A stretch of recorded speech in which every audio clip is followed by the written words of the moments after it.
but this also takes me back to the question of the relation of place or land and thought. And it was very clear, if you look back on this history, that it was very difficult to box up this American frontier for these Europeans.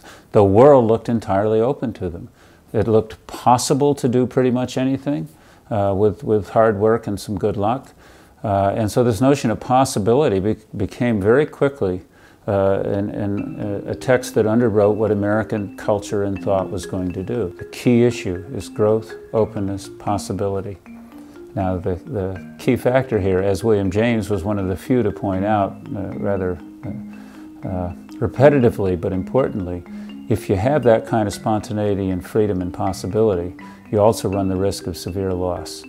And James would always say, you know, this is a riskful environment, and my freedom comes at the cost of pure loss and absolute responsibility. This became the place where you could take some chances. And it was recognized as being okay. It wasn't shot through with angst. Are there risks incurred in doing philosophy? You mean like getting killed?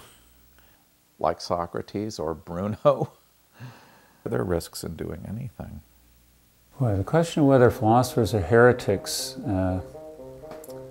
is an interesting question, because Socrates is our first so-called heretic who gets killed, so the story goes, for quarreling with the conventions of the culture. You know, it's almost a truism to talk about the philosopher in exile and both belonging and not belonging to the community.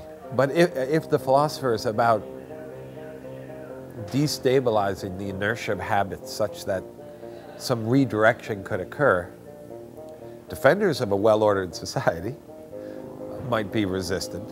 I think there is a sense in which most folks who are known as philosophers have had that kind of edge. Defenders of a particular society that persists because of the inertia of habits might be very, very concerned.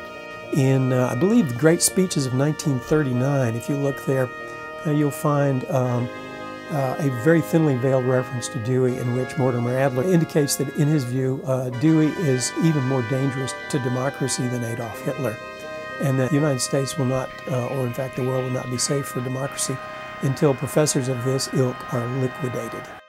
There is a way in which I think American culture identities do view themselves as being outside of something, a kind of maverick culture.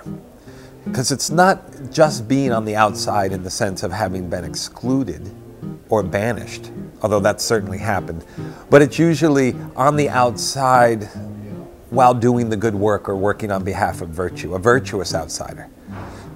Which is interesting, because that then would suggest a kind of prophetic outside.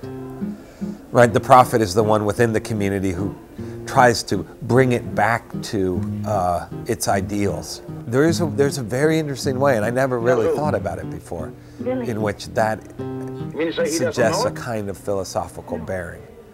This is sort of, some people call this rugged individualism historically, and what that seems to mean is it's a kind of agrarian autonomy where one is a law unto oneself and one's going to go one's own way. But you have to do it in a hard-knock world. Given the pressing realities of life, I'm going to find my path through it. I've always wanted to teach a class on philosophers who were either kicked out of their country or killed by their country. I do think it is a risky profession. When you think about what Socrates did in The Myth of the Cave, is he initially made the folks unhappy. Even though Socrates himself, by his enemies, was called just another sophist, he wasn't just another sophist. They were doing okay in their shadow world. And he comes and releases them, and they are not happy at this. They are forced to look into this bright light, the fire. It hurts their eyes. They're dragged, basically, up the path to the world of forms. And so this is a very unpleasant, in many respects, experience. He resisted being a well-paid and popular teacher of the young.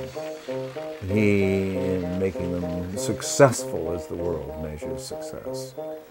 He was accused of corrupting the youth. Well, he certainly disturbed the youth, by Euthyphro would be a perfect example, disturbed the youth with these terribly demanding and disturbing questions that he asked. I think philosophers no longer say the kinds of things that people don't want to hear. I think philosophers become completely conventional.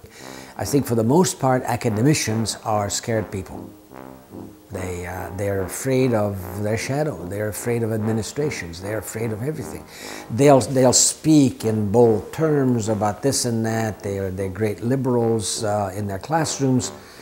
But when it comes actually to doing anything about it, they tend not to do much. And when they hold opinions, they tend to hold the opinions that other academics hold. It's very rare to find a Socrates today. And I tell students, there's some risk to thinking, period, because it will make you maybe not as comfortable with your friends or your family as you once were, because once you start thinking and thinking for yourself, you'll end up coming to conclusions that differ, and that can be uncomfortable, and that a lot of people are afraid of that. Some friends I've lost because of this, which has been somewhat tragic. My being too critical or their being too dogmatic, you grow apart. So I think that's one of the biggest risks, and it's a risk that many students don't feel they want to take, and that's one of my jobs, is to help them be willing to take that risk. I often have students come back from a semester break saying things were not as comfortable at home when they brought up certain things they'd been learning about. But I think that's an important risk that everyone needs to take, especially living in a democracy, because democracy is only going to work if people are thinking critically and forming opinions with some autonomy and thoughtfulness. And so but it is. You can get into trouble. You can get into trouble with the media now. Now that's not mainstream, that's extremism. And it ought to be thought of as such. It ought to be portrayed as such. You can literally get into trouble with our government from time to time. That risk hasn't gone away, and it's not non-existent just because you live in the United States. And so here it is. Now you may never have heard of Central Washington University. I hadn't either. Now this paper happens to chronicle a lecture and report on a lecture given by a woman named Erin McKenna, who is a philosophy professor at Pacific Lutheran University. Look, there she is. I gave a paper at Central Washington University. It was an invited talk by the philosophy department, and the title was Women, Power, and Meat.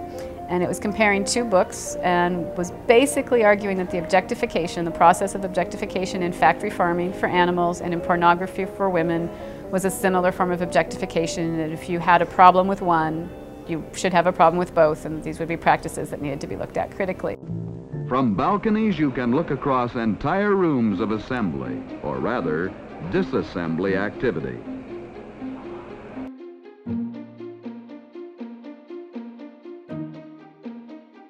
But the student newspaper wrote up an article on it and said that I argued that men eat meat in order to dominate women, which I had never suggested, but that got sent to Rush Limbaugh, who then held up the newspaper on his then TV show, talked about it on his radio show, and then that night brought it onto his TV show and used it as a forum to go after all of feminism. I was a militant vegetarian and a feminazi. This is where liberals have gained control. Liberals control the institutions here, even though it may seem to some that liberalism is on the wane.